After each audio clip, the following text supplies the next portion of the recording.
Bom, agora nós estamos gravando. Muito bem. Essa aula, boa noite a todos.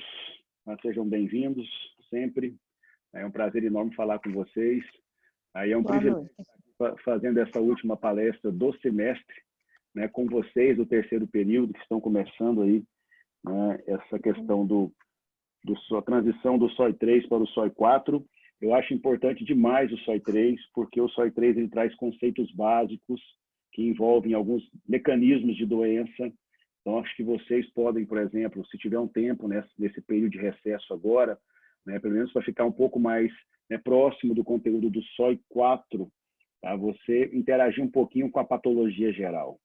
Tá? Já sugiro de imediato que você pegue um livro de patologia geral e estude aqueles grandes grupos nosológicos, as degenerações, as adaptações que envolvem hipertrofia, hiperplasia, atrofia, metaplasia. Tá? Saber essas diferenciações é muito importante. Cair no capítulo das inflamações, fazer uma revisão importante sobre o que é uma inflamação aguda, inflamação crônica, quais são os seus principais tipos.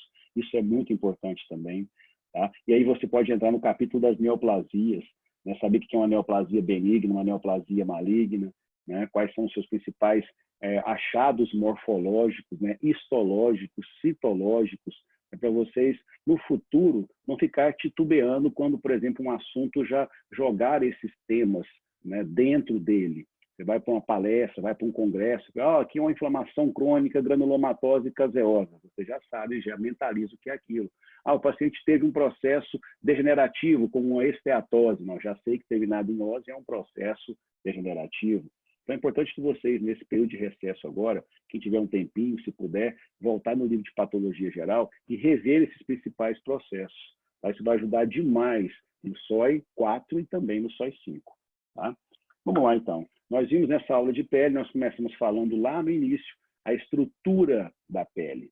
Né? Nós vimos que a pele tem uma estrutura, né, formada de origem tanto ectodérmica quanto mesodérmica. Nós vimos que a epiderme, tá, é a camada mais superficial da pele. Tá? Essa epiderme apresenta algumas camadas também chamadas de estratos, tá? E de cima, se eu posso dizer assim, de cima para baixo, ou seja, da porção mais externa em contato com o meio ambiente, nós temos ali o estrato córneo, depois temos uma camada granulosa, depois uma camada espinhosa ou escamosa propriamente dita, e aí você tem, né, a camada de células basais, e aí sim você passa para a derme, de origem mais mesodérmica, né? Onde na derme você tem vasos sanguíneos, vasos linfáticos, né? Tecido formado de fibroblastos, de fibrócitos. Tá? Você tem também ali a possibilidade de ter glândulas, né? Glândulas écrinas, glândulas apócrinas, que são anexos da pele. E existem doenças que afetam tanto a epiderme quanto a derme. A gente viu, por exemplo, que as inflamações, as dermatites, afetam ou a derme ou a epiderme, ou as duas ao mesmo tempo, normalmente. Tá? E o que é um processo inflamatório na pele? É chamada de dermatite. Nós vimos que as dermatites podem ser agudas, podem ser crônicas. Vimos que os achados das agudas podem ser muito mais processos vasculares exudativos, por espongiose, principalmente. Vimos que na dermatite crônica nós temos muito mais uma colagenização da derme superficial. Vimos que aumenta a espessura do extrato espinhoso, chama-se acantose. Nós vimos que também aumenta-se a espessura do extrato córneo, se chama-se hiperortoceratose. Então é importante você fazer uma revisão sobre isso também. Olha só, estudando inflamações, né, sob a pele. Isso é bem bacana, você vai ver lá, olha, alterações vasculares exudativas na pele, dermatites agudas, alterações mais reparativas e produtivas, crônica, então é dermatite crônica. Vimos também que as dermatites podem também ser classificadas, tá, de acordo também com a especificidade do seu achado histopatológico. Então, as dermatites podem ser inespecíficas, com achados histopatológicos inespecíficos, aí eu preciso de uma informação clínica para fechar esse diagnóstico. E existem algumas dermatites chamadas de específicas, né? Nós vimos também o líquen, né? Nós vimos também a psoríase, são dermatites muito mais específicas, porque suas características histopatológicas são bem específicas, né? No caso do líquen, aquele infiltrado inflamatório de interface superficial na derme papilar, contínuo, aquelas acantoses com edentações dos cones ou bastões, né? Nós vimos também áreas de hiperortoceratose e também aumento da camada granulosa, formando aquelas estrias de Wickham, né?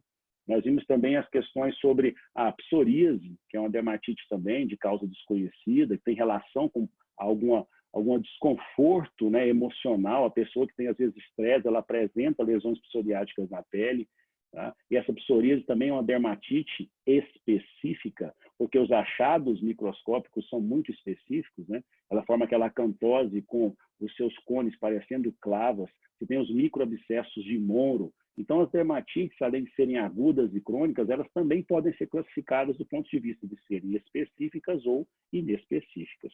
Não é verdade? Aí nós passamos também para o capítulo das dermatites infecciosas, que podem ser virais. Nós vimos o herpes, vimos o HPV, tá? Tem também o HTLV vírus, citomegalovírus, são vírus que causam infecções também na pele, e você consegue identificar essas infecções no exame citopatológico, no exame histopatológico, através das inclusões virais.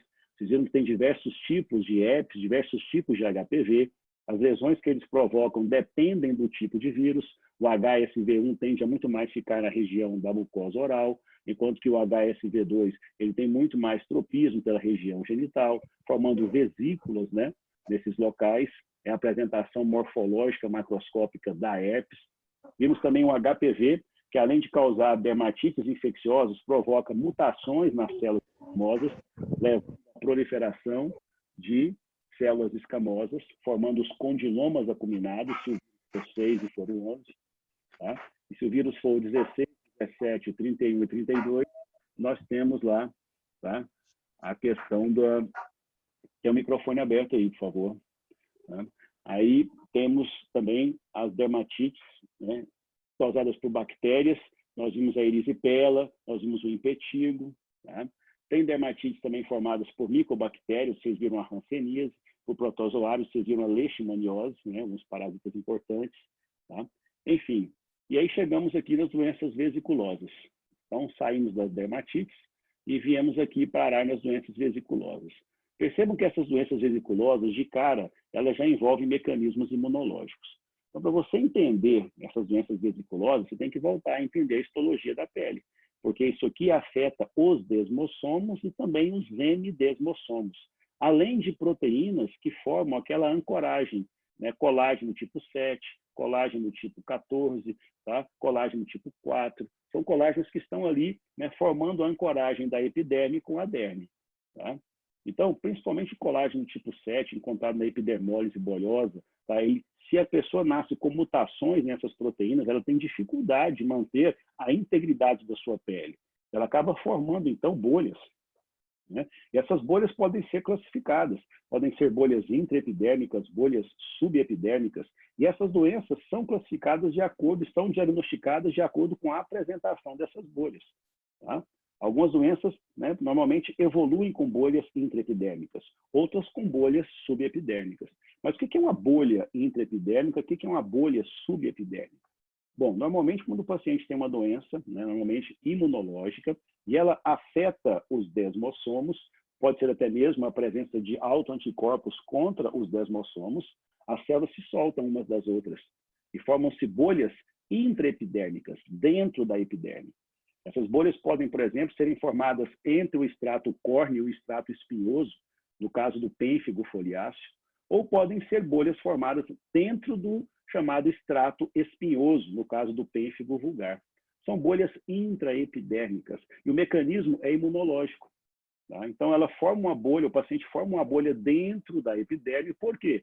Aquelas proteínas que formam a junção entre uma célula escamosa e outra, entre a célula escamosa e o seu extrato córneo, essas estruturas chamadas desmossomos sofrem agressão, normalmente por autoanticorpos.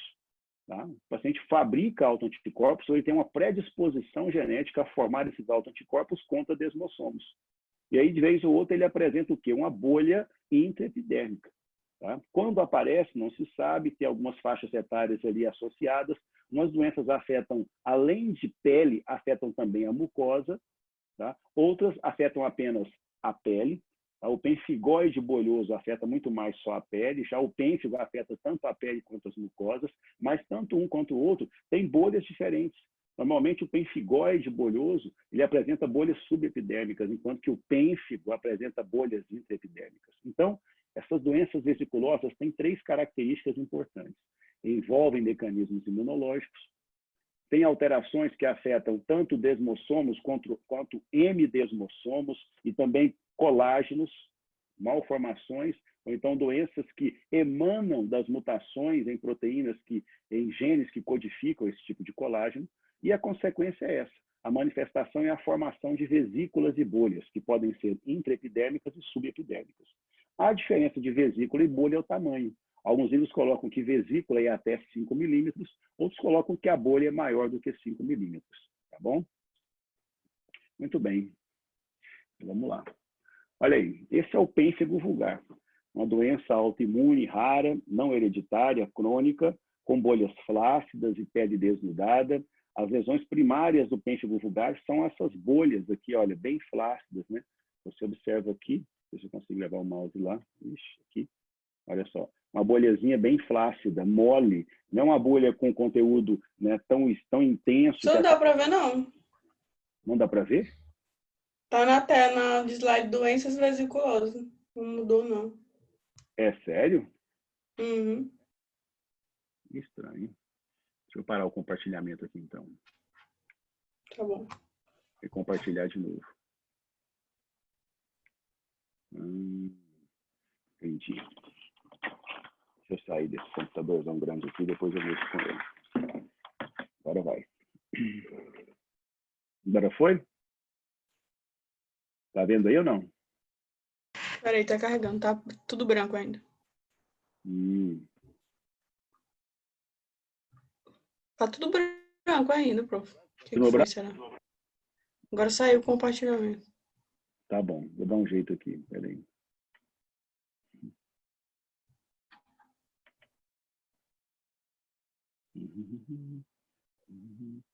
Agora vai.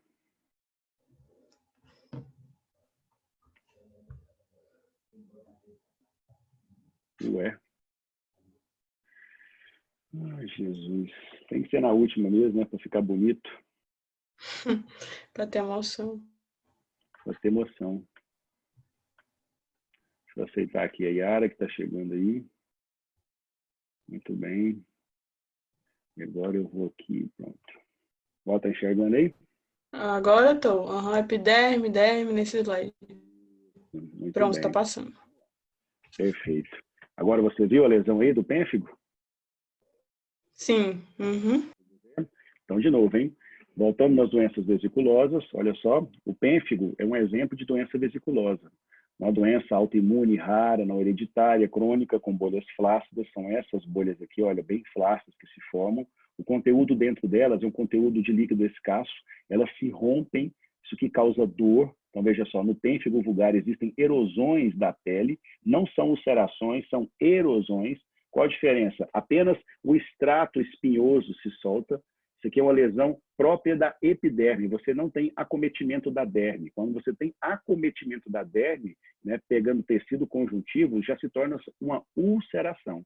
Então, isso aqui é apenas uma erosão, mas mesmo assim ela dói, tá? Pode acontecer tanto na pele quanto em mucosas, tá? O que você observa, então, é isso aqui, olha, a formação de uma bolha, tá? E essa bolha é intraepidérmica. Perceba que essa porção superior aqui, olha, da bolha, é parte do extrato espinhoso. E parte do extrato espinhoso ficou aqui na base da bolha. A bolha é intraepidérmica. E você encontra células soltas aqui dentro, olha, células que se soltaram completamente do epitélio. Essas células são chamadas de células acantolíticas.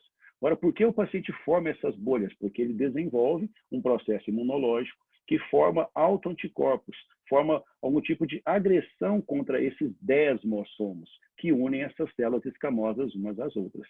E a apresentação clínica é a apresentação em forma de bolhas intraepidérmicas. Tá? Agora, isso pode acontecer tanto na pele quanto também em mucosas. Essa é a célula que realmente marca a presença de uma acantólise. O que é acantólise? É quando os desmossomas são comprometidos e esse comprometimento dos desmossomos acaba afetando, né, esse epitélio e fazendo com que nós encontremos células soltas dentro das bolhas. Isso aqui cai em prova, olha. Qual a característica marcante, né, do pênfigo vulgar, do pênfigo foliáceo na histopatologia? É a presença de bolhas intraepidérmicas associada com células acantolíticas no interior desta bolha.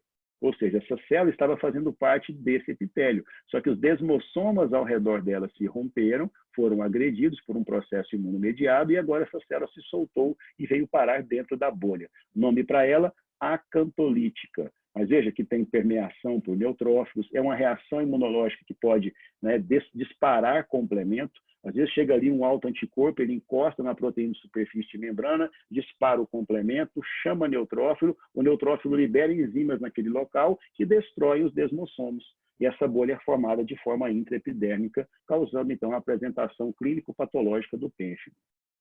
Esse é o tipo de pênfigo específico chamado de pênfigo foliáceo. Na verdade, aqui a descamação e a formação da bolha ocorre muito mais próxima ao extrato córneo. Tá? É a formação de uma bolha abaixo da camada córnea, ou seja, entre a camada córnea e a camada espinhosa, propriamente dita, devido justamente à lesão de desmossomos e, consequentemente, perda da adesividade das células epidérmicas. Essas células ficam arredondadas, com superfície lisa e podem se soltar. São essas células, são as células acantolíticas. Tá? Muito bem. Entre elas, nota-se também algum infiltrado de neutrófilos e algumas hemácias íntegras, e na derme há um leve e moderado infiltrado inflamatório crônico. Sim. Sim? Espera aí, o microfone. Eu entendi por que forma bolha, por causa que solta os desmossomos? Exatamente. Esse é o mecanismo pelo qual se formam essas bolhas intraepidérmicas. Esses desmossomos, olha lá, vamos lá em cima. Esses desmossomos aqui, ó, esses desmossomos aqui são agredidos. De que forma? Junta-se a eles um autoanticorpo. Tá. Enquanto o autoanticorpo se conecta aqui, ele dispara complemento. Disparando o complemento, ele atrai neutrófilo. O neutrófilo chega aqui, joga enzima e destrói os desmossomos. Aí isso aqui se solta e essa célula fica solta dentro da bolha. Como a bolha está sendo formada dentro da epiderme, esse é o nome dela, bolha intraepidérmica. Nesse caso aqui, olha, é formada uma bolha intraepidérmica, ou seja, parte da bolha está solta aqui superiormente, é parte da epiderme, e a base dela também conserva as células da epiderme. Então eu vejo que essa bolha ela tem tanto uma base quanto uma porção superior epidérmica. Então ela é intraepidérmica, diferente de outras bolhas que são formadas porque os hemidesmossomos são agredidos. Aí você vai ver toda a epiderme solta, e aí a derme está fazendo parte da base da bolha. Isso é chamada de bolha subepidérmica. Por enquanto, estamos falando do pênfigo, e o pênfigo, caracteristicamente, se apresenta sob a forma de bolhas intraepidérmicas. E, além das bolhas intraepidérmicas, nós temos as chamadas células acantolíticas. Tá? Obrigada, professor. Agora foi?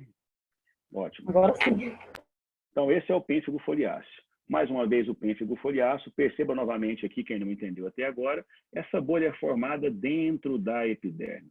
Perceba que aqui, olha, na base da bolha existe ainda parte da epiderme. Assim como a superfície da bolha também é constituída de epiderme.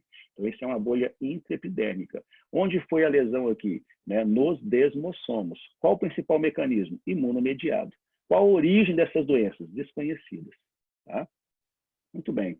Aqui, mais uma vez, a apresentação clínica, veja só, são lesões erosivas, descamativas, tá? Com áreas de hemorragia, são lesões dolorosas, de limites, olha, às vezes precisos e às vezes pouco precisos. Tá? Essas escamas, quando se soltam, expõem os vasos da superfície da derme, olha só. Acaba causando, em vez de erosão, também até mesmo ulceração. Essas lesões podem acometer também a mucosa no caso do pênfigo, o que não acontece no pênfigoide bolhoso. Então, a primeira doença que vocês vão estudar, vesiculosa importante, é o pênfigo foliáceo, pênfigo vulgar, é o pênfigo. O que é o pênfigo? É uma doença vesiculosa ou bolhosa, imunomediada, que se apresenta sob a forma de bolhas intraepidérmicas com presença de células acantolíticas. Qual o mecanismo? Imunológico por agressão dos desmossomos. Acabou o problema. Agora, professor, pois não. Essa crosta branca aí, o que é? É um remédio que ela passou ou que ficou assim mesmo? São escamas que ficam desse jeito aí. Ficam desnutridas. Branco? Exatamente, porque existe ali um aumento, olha só, uma descamação e aumento também do extrato córneo. Aí fica cada vez mais brancacento. Uma lesão descamativa da pele. Tá? Ela é erosiva e descamativa, forma essas bolhas intraepidérmicas. Tá? Agora, quando a bolha se solta, essa parte aqui se rompe, além da bolha, temos uma erosão. Agora, se o paciente trabalha, então ele mexe ali com aquela bolha, se isso aqui acaba se soltando por uma questão dele passar a mão e causar uma abrasão local, aí além de erosão, a gente vê essas, né, ulcerações também aqui formadas. Tá? Agora, veja só, o pênfigo acomete tanto a pele, formando bolhas intraepidérmicas, como também as mucosas. Isso também cai em prova. Por que cai em prova, professor? Porque essa outra doença aqui, chamada pênfigoide bolhoso, tá? Ela tem uma característica de não afetar a mucosa. Ela afeta apenas a pele. Tanto é que, olha só o nome, não é um pênfigo, é algo chamado pênfigoide. Tá? Pênfigoide, ou seja, parece com um pênfigo. Tá legal? Então, isso aqui é muito importante. Outra doença vesiculosa agora que eu estou falando é o pênfigoide bolhoso. Isso é outra doença. Se apresenta semelhante ao pênfigo, mas não é um pênfigo. Primeira característica que a diferencia do pênfigo, ela não afeta a mucosa, afeta apenas a pele. Mas mesmo assim, olha lá, é uma doença mediada por anticorpos contra, preste bem atenção agora, glicoproteínas presentes na lâmina lúcida da membrana basal, entre a epiderme e a derme. Se existe agora uma agressão, né, sob proteínas, né, que estão na lâmina lúcida da membrana basal entre a epiderme e a derme e não consegue se manter a integridade entre a epiderme e a derme, haverá formação de bolhas. Mas que tipo de bolha é essa agora? Ela é intraepidérmica ou ela é subepidérmica? Ela é subepidérmica. Então, outra diferença entre o pênfigo vulgar e o pênfigoide bolhoso é que no pênfigo eu tenho formação de bolhas intraepidérmicas, enquanto que no pênfigoide bolhoso existe a formação de quê? Formação de bolhas subepidérmicas. Tá? E o pênfigoide bolhoso tem uma faixa etária mais prevalente, acima dos 60 anos, mas pode também ocorrer em crianças. Existe a fabricação e a formulação nesses pacientes de autoanticorpos do tipo IgG, que se ligam a certos antígenos dos hemidesmossomos, que são as proteínas de ancoragem da epiderme com a derme, principalmente o BPAG1, BPAG2, resultando em ativação do complemento, né, agregação e efluxo de neutrófilos e destruição dos hemidesmossomos, formando uma bolha subepidérmica.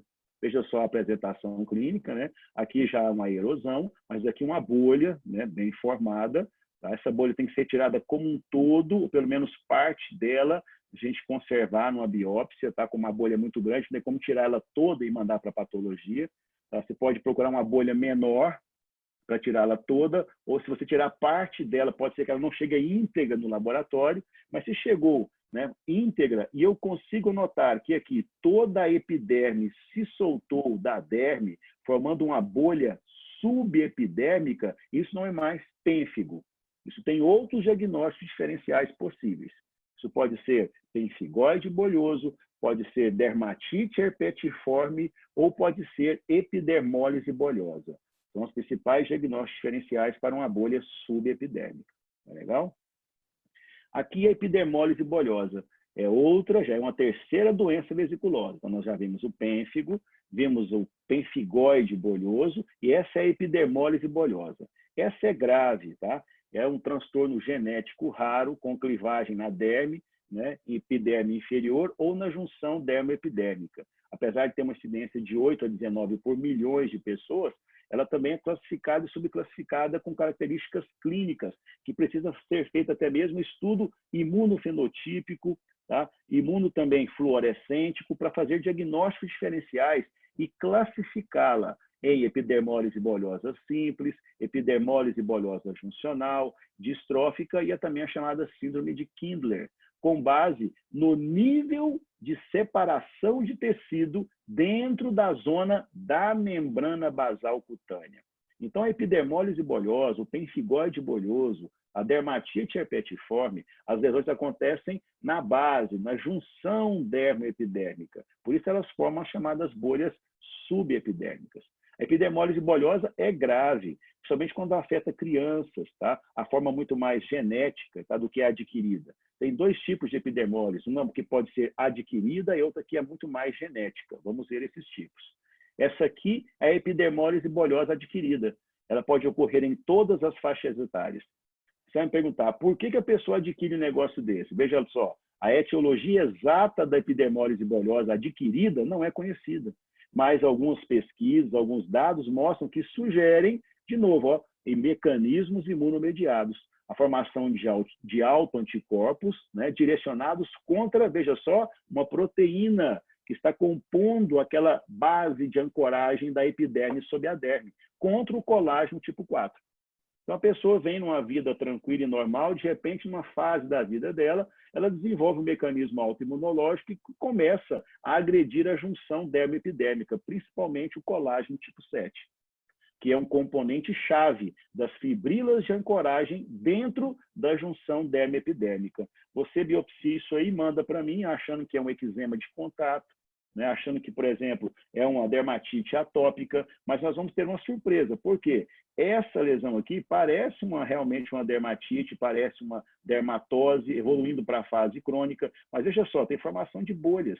As dermatites, elas têm espongiose na fase aguda, mas bolhas, tá? Bolhas desse tamanho, maior que 5 milímetros, tá? A gente tem que biopsiar a bolha e encaminhar para o patologista. Olha só esse caso. Isso aqui é um tipo de epidermólise bolhosa, tá? Hereditária. A criança já nasce, tá, com mutações no gene chamado gene COL7A1, que é aquele gene que vai codificar e transcrever o colágeno tipo 7. Aí não é algo mais adquirido, já é algo que a criança nasce com mutações nos genes que codificam o colágeno tipo 7. O colágeno tipo 7, então, nessa criança é anômalo, impedindo a correta ancoragem da epiderme na derme. E a criança nasce com essa descamação da pele, com predisposição a infecções. Isso é grave e tem alto índice de morbimortalidade. Tá? E o que você vê quando o paciente é biopsiado? Eu vejo, novamente, as bolhas intraepidérmicas ou subepidérmicas. Veja só, aqui está a derme, ó. E aqui se soltou completamente a epiderme da derme. Então, o problema aqui é nos hemidesmossomos. Agora, eu preciso fazer o quê? Um estudo imunohistoquímico, um estudo de imunofluorescência, para fazer uma classificação dessa epidermólise bolhosa. Se ela é simples, tá? Se ela é juncional. Eu vou dosar aqui se essa proteína que está sendo agredida, se ela é agredida por um autoanticorpo do tipo IgG, do tipo C3, do tipo C5, tem como a gente estudar mais essa lesão do ponto de vista imunohistoquímico e da imunofluorescência. Mas não há dúvida, a epidermólise bolhosa é uma lesão que acontece em alguns pacientes de forma ou adquirida ou hereditária, por meio da lesão em cima dos hemidesmossomos, formando bolhas subepidérmicas. Tá? Aqui, mais uma vez, né, as bolhas subepidérmicas, esse blister, que é justamente a área central da bolha, né? E nesse blister você tem a área superior da bolha, que é o teto da bolha, formado por toda a epiderme, e aqui a derme sem nenhum tipo de células epidermais fazendo a cobertura superficial. Esse é realmente um problema na junção dermoepidérmica. Muito bem. Então, quais são os principais tipos de doenças bolhosas? Você vai estudar o quê? O pênfigo foliáceo, o pênfigo, né, vulgar, tá? O pênfigo, né, pênfigoide bolhoso, tá? Vai estudar a epidermólise bolhosa e também a dermatite herpetiforme. O interessante, você vai notar ao estudar a dermatite herpetiforme, é que essa doença ela acontece muito em pacientes que têm doença celíaca, que é, na verdade, um processo de perdão, hipersensibilidade a um componente do glúten chamado gliadina. E o paciente que tem essa hipersensibilidade a um componente do glúten chamado gliadina, ele também tem predisposição a formar autoanticorpos contra um colágeno também que faz parte desse complexo emaranhado de proteínas da junção dermoepidérmica. Então, quem tem doença celíaca também apresenta lesões de pele. E essa lesão de pele é chamada de dermatite herpetiforme, que forma também uma bolha subepidérmica. Bacana? Então, o que nós vimos até agora de pele? Vocês viram dermatites agudas e crônicas, dermatites específicas e inespecíficas e dermatites infecciosas. Próximo capítulo a ser estudado, as doenças vesiculosas. O que as caracterizam? Mecanismos imunológicos e imunomediados. Agressão a desmossomos e também a hemidesmossomos. Tudo imunomediado. As pessoas podem adquirir isso com o tempo, ou isso pode ser hereditário, pode ser congênito, né? A pessoa nasce com mutações. Enfim, qual é a apresentação dessas doenças vesiculosas? Como o próprio nome diz, formação de vesículas ou bolhas. Quais são os tipos de vesículas ou bolhas? Elas podem ser intraepidérmicas ou até mesmo subepidérmicas. Qual é a doença caracterizada pela formação de bolhas intraepidérmicas, com agressão aos desmossomos? É, na verdade, o pênfigo. Característica do pênfigo: formação de bolhas intraepidérmicas, células acantolíticas, efluxo de neutrófilos, tá? Tudo para onde? Para a região onde é formada a bolha. E aí vem o pemphigoide bolhoso, a dermatite herpetiforme, tá? E a epidermólise bolhosa, que são doenças também vesículo-bolhosas, mas, nesse caso, a agressão é nos hemidesmossomos, naquela composição de membrana basal que ancora a epiderme na derme. Então, nesses casos, a bolha formada é chamada de bolha subepidérmica. Bacana? Licença, professor. Pergunte. Essa epidermólise bolhosa, ela tem alguma relação, assim, no caso hereditária, com doença sexual? Doenças sexualmente transmissíveis? Boa pergunta. Se, por exemplo, a pessoa que tem epidermólise, nasceu uma criancinha com epidermólise bolhosa, se os pais tiveram doença sexualmente transmissível? Isso. Não, eu não sei dizer. Né? Se realmente, por exemplo, o pai e a mãe, eu nunca li nada a respeito. O pai e a mãe ter uma DST, daí essa DST fazer com que a criança nasça com a mutação em uma proteína que codifica o colágeno tipo 7, em um gene que codifica, olha, eu nunca li nada a respeito. Tá? Eu acho que mesmo na ausência de uma DST, as crianças podem nascer com essa, né, carga gênica já alterada, que predispõe ela a desenvolver, né, um colágeno inadequado, mesmo se o pai e a mãe não tiver relação com DST. Tá? Agora, é claro que um processo... Boa, mas sua pergunta foi muito pertinente.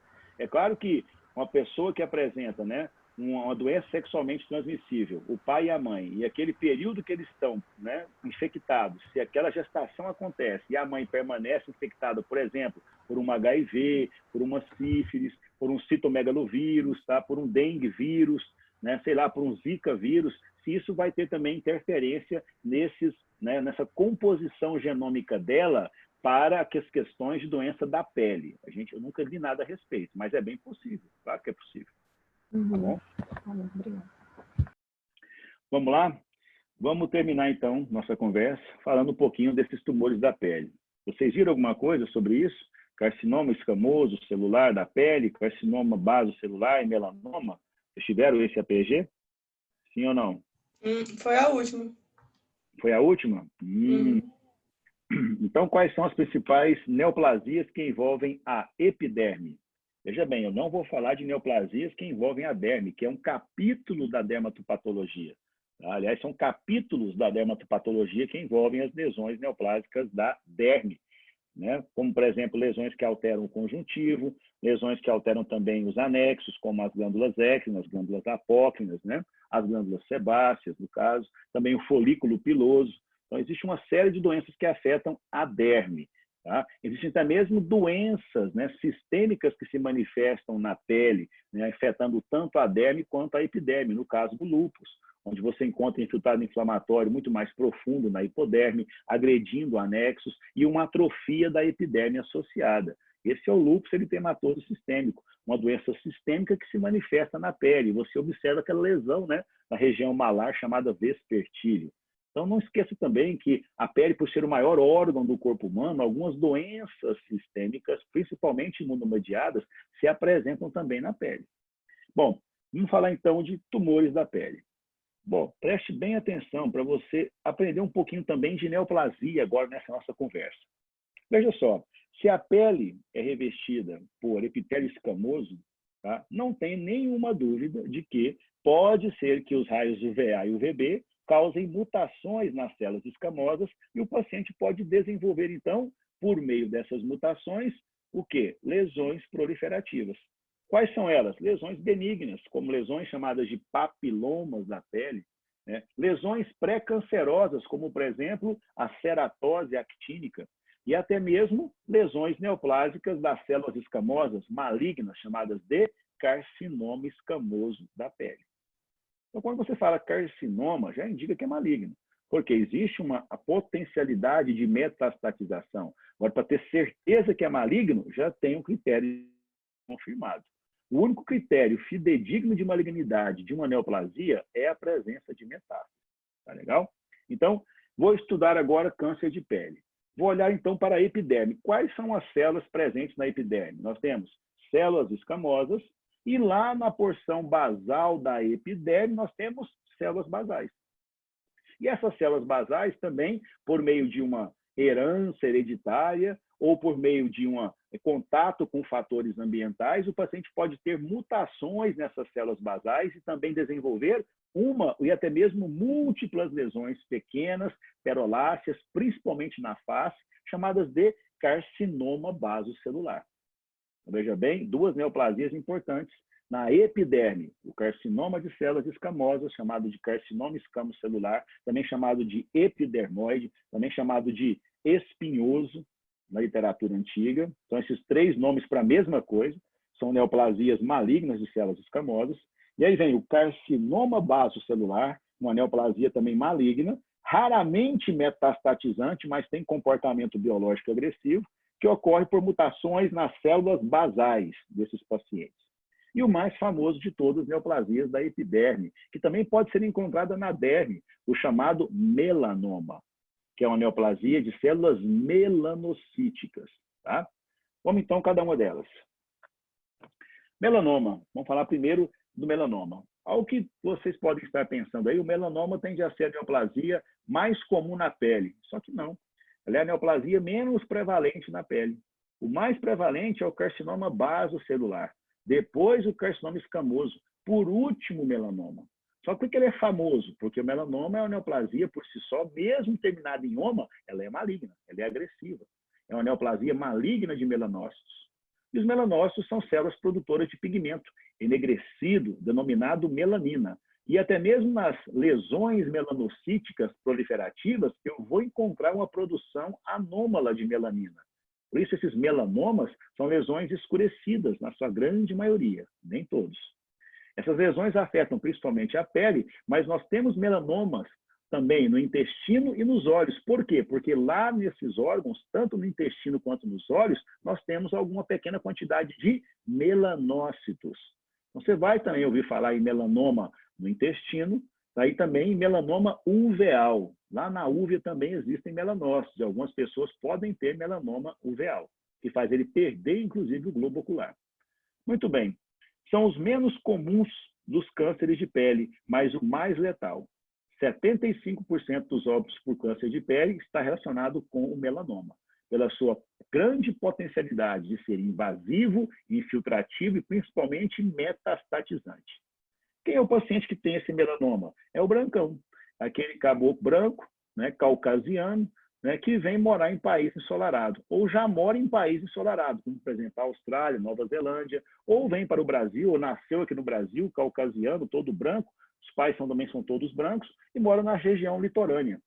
Ou é aquele paciente de pele alva, que vai trabalhar, por exemplo, na zona rural e expõe de modo excessivo a sua pele. Tá? Veja só, tanto que isso impacta. 48 mil pessoas morrem por ano, anualmente, né? Morrem por ano, ou anualmente, né, por melanoma, segundo a Organização Mundial de Saúde. O tratamento envolve a identificação, né, a conduta adequada clínica, identificação clínica com dermatoscopia, né, análise dessa lesão, tá? E depois da análise e confirmado o diagnóstico pela histopatologia, você faz o quê? A remoção cirúrgica. E, em alguns casos, a necessidade de quimioterapia adjuvante e até mesmo de imunoterapia para os casos mais avançados. Tá? Muito bem. Esse slide ficou meio ruim, mas é para a gente entender que existe uma forma, tá, clínica de você avaliar essas lesões melanocíticas. Nem toda lesão pequena, enegrecida, arredondada na tua pele é o melanoma. Essas lesões pequenininhas, chamadas de pintas, são, na verdade, o que nós chamamos tecnicamente de névos. O que é um nevo? Um nevo é toda lesão melanocítica bem circunscrita da pele. Aí você encontra, na verdade, lesões bem diferenciadas, células bem diferenciadas, portanto, é uma lesão benigna. Essas pintas que você tem no seu corpo são lesões benignas. Qual que é o problema? O problema são que essas lesões benignas ou até mesmo na sua pele habitual, você pode, né, sofrer ações dos raios UVA e UVB e essas célulazinhas benignas, já alteradas, mas mesmo assim benignas, ou mesmo seus melanócitos estão lá normaizinhos, podem sofrer mutações. E sofrendo mutações e acumulando mais mutações, eles começam a proliferar de forma autônoma, formando essas lesões proliferativas, né, que vão aumentando de tamanho, mudando a coloração dessa lesão, tá? Causando também alterações de forma, por exemplo, na cor dessa lesão, na borda dessa lesão. Tá? Então, quais são os critérios clínicos de avaliação de uma lesão melanocítica? Você usa o A, B, C, D, E. O A, de assimetria. Os melanomas tendem a ser lesões assimétricas. Se você passar aqui, então, um plano de corte no meio da lesão, ela não vai ter uma simetria um lado com o outro. Então, a assimetria é característica de uma lesão que preocupa a melanocítica na pele. Outra, a questão das bordas. As bordas tendem a ser irregulares, características de um melanoma. O outro é a coloração. A coloração tende a ser muito mais multicolorida, apresentar mais de uma coloração essas lesões na pele que são suspeitas. E a dimensão? A dimensão, os livros colocam muito mais, assim, mais de 6 milímetros, tá, de diâmetro é uma lesão mais suspeita. Menos de 6 milímetros são lesões, tá, que são menos suspeitas. Mas o que interessa é o paciente lhe informar que aquela lesão vem mudando as suas características. Olha, doutor, eu tenho essa pinta aqui, essa lesão, olha, há décadas. Mas esses últimos meses agora, ela mudou, ela aumentou, ela começou a ficar mais espessa, ela mudou a coloração, aí começou também a ficar maior, e eu percebo que ela também mudou a característica, está muito mais infiltrando a minha pele. Isso aí é praticamente um diagnóstico, né, dado pelo paciente a você, médico, de um melanoma. Diga, esse aqui perguntar, pode perguntar.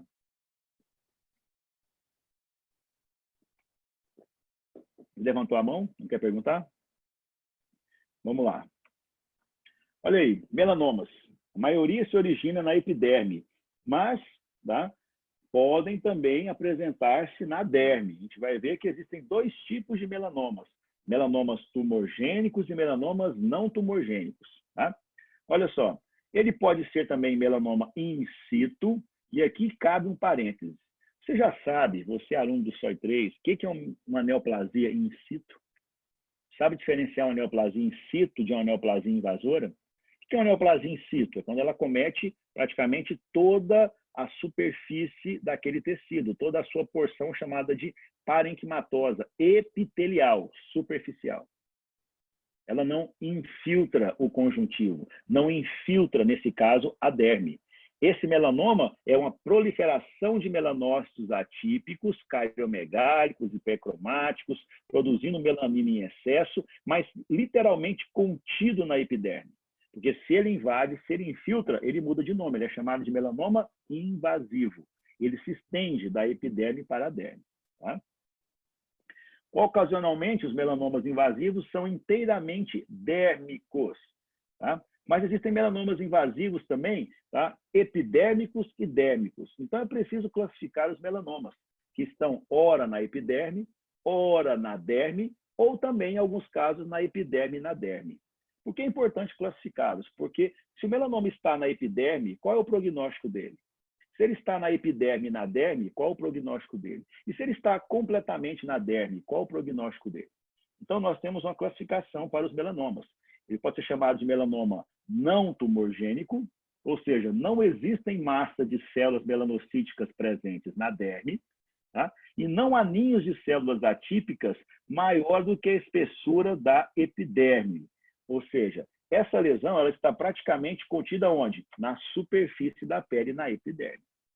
Agora, mesmo que exista uma lesão na epiderme e na derme, o ninho de células na epiderme será maior do que o ninho de células na derme. Isso é chamado de melanoma não tumorgênico. Preste bem atenção. Vou repetir, hein? Existem dois tipos de melanoma. Observe agora na sua mente, aí, fecha a mente e fala, ó, vou ver agora uma pele.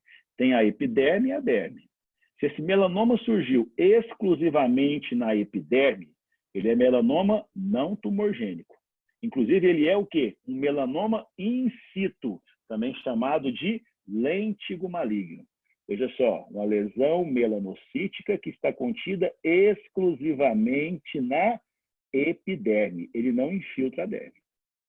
Agora, mesmo que eu tivesse um ninho de células aqui infiltrando a derme, se esse ninho de células na epiderme for maior do que o ninho de células na derme, ele continua sendo chamado de melanoma não tumorgênico. O padrão de disseminação do melanoma, esse padrão radial, tá, percorrendo toda a epiderme, forma uma lesão chamada de lêntigo maligno, com disseminação superficial, e pode ser encontrado em algumas mucosas e até mesmo na região acral. Isso aqui é chamado de lesão lentiginosa, um crescimento muito mais radial do que vertical. Essa lesão é um melanoma in situ, é uma neoplasia não tumorgênica. Arthur, e o tumorgênico? Bom, o tumorgênico é diferente. Você pode encontrar massa de células melanocíticas atípicas presentes exclusivamente na derme e nenhum tipo de lesão visualizada na epiderme. Isso já é um melanoma chamado de tumorgênico. Ele nasceu de novo na derme e não compromete a epiderme. Tá? Ou, se ele tiver lesões na derme e na epiderme, o ninho de células na derme é maior do que o ninho de células da epiderme. Isso também é chamado de melanoma tumorgênico. Por que classificar em melanoma não tumorgênico e tumorgênico? Porque os melanomas tumorgênicos, por terem grande quantidade de ninho de célula melanocítica na derme, e na derme é o local onde eu mais tenho vaso sanguíneo e vaso linfático, ele é o que mais metastatiza, é o que tem maior potencial de matar o paciente. Então, entre melanoma não tumorgênico e tumorgênico, o melanoma tumorgênico ele é mais agressivo e tem pior prognóstico. Olha aqui de novo. Exemplo de um melanoma, vamos calcular aqui. Existem células melanocíticas atípicas, mas elas estão exclusivas na epiderme. Não existe ninho de células na derme. Então, ele é um melanoma não tumorgênico. Com crescimento radial, olha, lentiginoso. Isso aqui, então, é chamado de melanoma in situ, também o chamado de lêntigo maligno. Isso aqui tem que ser tratado como melanoma, mas só que o nome dessa lesão aqui é chamada de lêntigo maligno ou melanoma in situ. Tá? Mais uma vez, visto agora no pequeno aumento, toda lesão está limitada à epiderme, sem infiltração da derme superficial. Esse aqui é um caso de melanoma não tumorgênico. Por quê? Porque os ninhos de células neoplásicas estão contidas na epiderme. Ah, pessoal, mas se tivesse um ninho de células aqui embaixo, isso aqui fosse um ninho de células de melanoma. Mas quando eu comparo o tamanho desse ninho com o tamanho da espessura da epiderme comprometida, aqui na epiderme, essa espessura é maior do que o tamanho desse ninho. Então, ele continua sendo não tumorgênico. Mais uma vez, aqui um tipo de melanoma não tumorgênico, o crescimento de uma lesão melanocítica dentro da epiderme exclusivamente, a membrana basal fica intacta. Mais exemplos de melanoma não tumorgênico, perceba que ele produz melanina, né? Melanina de forma atípica, em quantidade atípica. Aqui o lentiginoso acral, nas regiões acrais, né? Regiões também ali próxima da questão da palma e da planta, né? Regiões acrais. E esse aqui é um exemplo para você entender agora de um melanoma tumorgênico. Percebam, existe um ninho de célula melanocítica gigante na derme. E mesmo que apresente aqui, olha, melanócito atípico na epiderme, o ninho de células na derme é maior do que a espessura da epiderme. Então, isso aqui é um melanoma tumorgênico. Esse tende a ter um comportamento biológico muito mais agressivo. De novo, olha só, a lesão ela é extensa na derme. E apesar de existir um ninho aqui de células melanocíticas na epiderme, quando você mede aqui, a espessura da derme comprometida é maior do que a espessura da epiderme, maior do que a espessura deste ninho intraepitelial. Isso aqui também é chamado de melanoma tumorgênico. E é óbvio, o tumorgênico tem mais células na derme, então a chance de uma célula atípica aqui, olha, entrar num vaso e ganhar a circulação, tornar-se metastática é muito grande. Portanto, os melanomas tumorgênicos são muito mais agressivos do que os não tumorgênicos. Então, até agora falamos de apenas um único tipo de neoplasia da pele, da epiderme, chamada de melanoma. Os melanomas são classificados em tumorgênicos e não tumorgênicos. E quando esse melanoma está restrito à epiderme, ele é chamado de lêntigo maligno ou melanoma in situ. Olha agora, é tumorgênico ou não tumorgênico? Professor, mas tem ninho de melanócito atípico na epiderme. Verdade, mas olha só o tamanho desses ninhos de células melanocíticas atípicas. Eles são maiores do que a espessura completa da epiderme, maior do que a espessura desse ninho de células aqui melanocíticas na epiderme. Isso aqui é chamado de melanoma tumorgênico. Tá? Professor. Pois não, pode perguntar. No tumorgênico, que o senhor falou que está na epiderme. Então, no caso, quando eu estiver lá com o paciente, eu vou sentir mais quando eu tocar ou não? Porque já que não está na epiderme, eu vou ter só aquela lesãozinha do melanoma? Como é que é?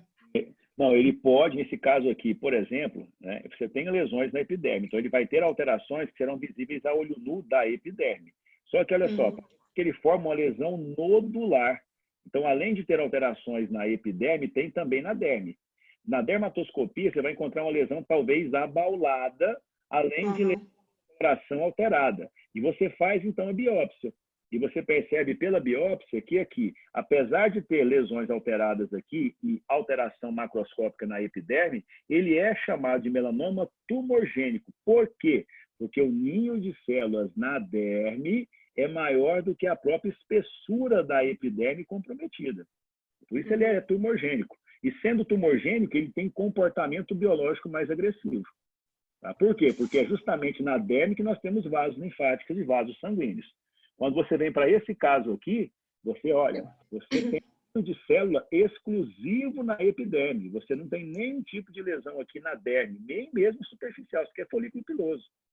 Ah, olha só. Então, a lesão está contida na epiderme. Ah, mas se eu tivesse um ninho de células aqui e fosse realmente melanócito atípico, mesmo assim, esse ninho é menor do que a espessura dessa epiderme comprometida. Então, ele continuaria sendo não tumorgênico. E veja que no não tumorgênico, a capacidade de metastatização é menor do que nos tumorgênicos. Por quê? Primeiro, se ele estiver contido exclusivamente na epiderme não tem vaso sanguíneo. Ele não vai metastatizar. Se você retirar completamente a lesão da paciente na epiderme, você curou ela. Agora, se ele infiltrar e invadir, ele já é tumorgênico? Não. Para ele ser tumorgênico, esse ninho de células aqui tem que ser maior do que a espessura da epiderme. Ou ele ter exclusivamente células atípicas na derme e não ter nenhuma célula melanocítica atípica na epiderme. Ele também é considerado de tumorgênico. Beleza? Clareou ou só bagunçou? Clareou, professor. Ah, ótimo. Então vamos seguir. Terminando já, pessoas. Esse é o carcinoma que tem a segunda maior frequência na epiderme, chamado de carcinoma de células escamosas. Não tem muita novidade nessa neoplasia, mas aqui cabe um parêntese também para a gente comentar sobre neoplasia de um modo geral. Olha, onde houver célula escamosa, você pode ter carcinoma de células escamosas. Isso aqui não é algo exclusivo da pele, gente. Né? Não, pessoal, veja só, você pode ter carcinoma escamoso onde? Na região da boca, no esôfago, porque o esôfago tem revestimento por epitélio escamoso. Na ectocérvice do colo uterino das mulheres tem carcinoma escamoso. Tá? Então, onde houver carcinoma escamoso, célula escamosa, você pode ter desenvolvimento de carcinoma de células escamosas. Isso aqui não é uma coisa exclusiva da pele. Onde houver célula escamosa, pode haver carcinoma de células escamosas. Tem o microfone aberto aí, por favor, confere. Tá? Beleza, obrigado.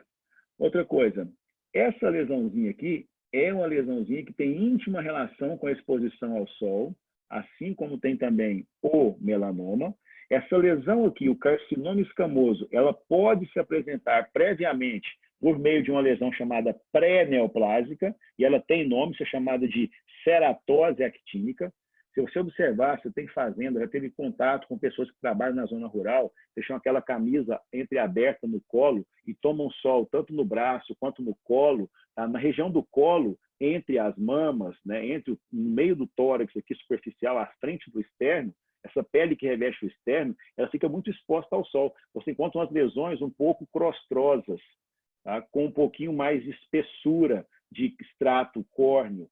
Então, aquela lesão ali, normalmente, ela é uma ceratose actínica. Ela é uma lesão pré-carcinoma de células escamosas. Ela tem que ser tratada e retirada. Então, ela vai virar essa lesão aqui. Agora, veja só que detalhe, o local dessa lesão. Isso aqui é difícil de tratar. Você vai tirar o quê aqui? E com certeza ficará uma sequela aqui que merece retalho. Então, é um prejuízo não só de saúde, né, física, orgânica, mas também estética, emocional, mental para o paciente, essas lesões, principalmente quando elas acometem a face. Esse carcinoma escamoso pode ser encontrado próximo às lesões crônicas, a feridas crônicas mal curadas ou não curadas. Você pode encontrar carcinoma de célula escamoso, por exemplo, em pacientes que usam prótese metálica e naquela região onde a prótese encaixa, fica sempre uma lesão crostrosa, ferida.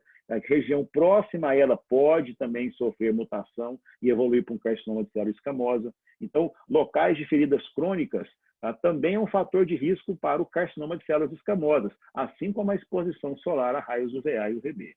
Tá? Qual que é a microscopia? Olha, observe essa microscopia aqui. Tá? Isso aqui é carcinoma escamoso do esôfago, carcinoma escamoso do colo uterino, carcinoma escamoso da pele. Tá? Por quê? Você vai encontrar célula escamosa atípica, formando blocos, olha só isso aqui, né? Infiltrando. Isso aqui, olha, pérolas córneas, rolhas de ceratina, necrose central sendo formadas. Isso indica que isso é uma neoplasia de célula escamosa. E se ela invadiu o conjuntivo, no caso da pele, se ela invadiu o conjuntivo, ela é uma neoplasia invasora. Isso aqui é um carcinoma escamoso invasor da pele. Tá? Ele tem a mesma apresentação histopatológica de qualquer carcinoma escamoso em qualquer local onde tenha epitélio escamoso. Olha mais uma vez, você percebe células escamosas com esse aspecto aqui meio em vidro fosco, olha só, um aspecto vítreo do citoplasma. Você vê pérola córnea, ou seja, ela produz ceratina, então ele é um carcinoma bem diferenciado, mas existem os moderados e também os indiferenciados que são mais agressivos. Enfim, é um carcinoma com massa irregular de células escamosas atípicas que proliferam infiltrando a derme. Tá? Essa é a neoplasia de célula escamosa. Mais uma vez, neoplasia bem diferenciada, por quê? Porque produz pérola córnea, produz ceratina. Essa ceratina que formada pelo tumor é chamada de pérola córnea. Isso indica que a neoplasia é composta por células escamosas bem diferenciadas. Tá? Muito bem. Por último, tá? Então lembrar que o carcinoma escamoso é uma neoplasia de células escamosas. Tá? Pode ser encontrado em qualquer local onde tem epitélio escamoso, mas na pele, tá? Ele pode ser encontrado na sua forma pré-cancerosa, chamada de ceratose actínica. Você vai ler no livro que ele faz diagnóstico diferencial com a lesão que simula muito o carcinoma escamoso, mas não é. É uma lesão benigna chamada de ceratoacantoma. Tá? Mas quando se trata de um carcinoma de células escamosas, os fatores de risco são exposição a raios UVA e UVB e lesões crônicas na pele. Por último, esse é o carcinoma de células, né, da pele, da epiderme da pele mais frequente. É uma lesão extremamente comum, tá? Principalmente na face. Pode se apresentar sob forma de lesões únicas, mas existem síndromes com apresentação de múltiplas lesões de carcinoma de células basais. Tá? Tem alto índice de remissão. 40% do paciente tem que tirar outro CBC, carcinoma de células basais, em 10 anos, se ele já tirou um primeiro. Predomina em adultos, geralmente não são metastatizantes. E quando você descobre essa lesão no paciente e você a trata cirurgicamente com margens livres, você praticamente cura o paciente. Legal? Alguns detalhes do carcinoma de células basais. Se você observar, olha só, houve aqui uma proliferação justamente partindo da base do epitélio, onde justamente haviam células basais. E a lesão proliferou, olha, e infiltrou, né, em bloco a derme. Não é uma lesão invasiva, é um carcinoma. Só que as células, olha, as células estão em aspecto de cerquinha, aspectos, ó, empaliçada. Isso aqui chama-se as células em aspecto de paliçada. Isso aqui é característica de uma lesão de células basais chamada de carcinoma de células basais. Ninhos de células basaloides com periferia disposta parecendo traves de uma cerca, uma ao lado da outra. Chama-se aspecto empaliçada. Tá? Bom, mais uma vez aqui, olha só, ele forma até mesmo fendas. Tá? Essas fendas aqui são chamadas de clefts, né, do inglês, fendas. É característica também áreas de necrose central, tá? Típicas de um carcinoma de células basais. Isso aqui é um diagnóstico diferencial. entre carcinoma de células basais e outra lesão chamada de dermatofibroma, tá? O que é difícil. Tá? Mas aqui existem ausência de atipias ou alterações dérmicas com aumento do colágeno, com ausência de fendas. Então, isso aqui é um dermatofibroma e não um carcinoma de células basais. Tá? Isso aqui é uma variante do carcinoma de células basais, chamada de variante adenoide cístico. Veja só, ele até parece um adenocarcinoma, mas quando você olha a lesão na pele, ela está justamente ali na região mais inferior da epiderme, formando também clefts, fendas e o aspecto mais empaliçada na sua periferia. Isso é típico do carcinoma de células basais. Então, mais uma vez, esse é o terceiro tipo, e o tipo mais comum de neoplasias na pele é chamado de carcinoma de células basais. São lesões peroláceas, lesões, às vezes, na face, ulceradas, coloração brancacenta.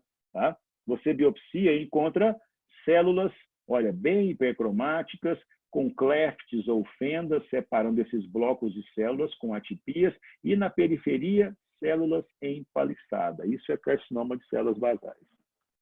Beleza? Então, quais são as neoplasias mais importantes da epiderme? Nós temos os melanomas, nós temos os carcinomas de células escamosas e temos principalmente o carcinoma de células basais. Joia? Alguma dúvida?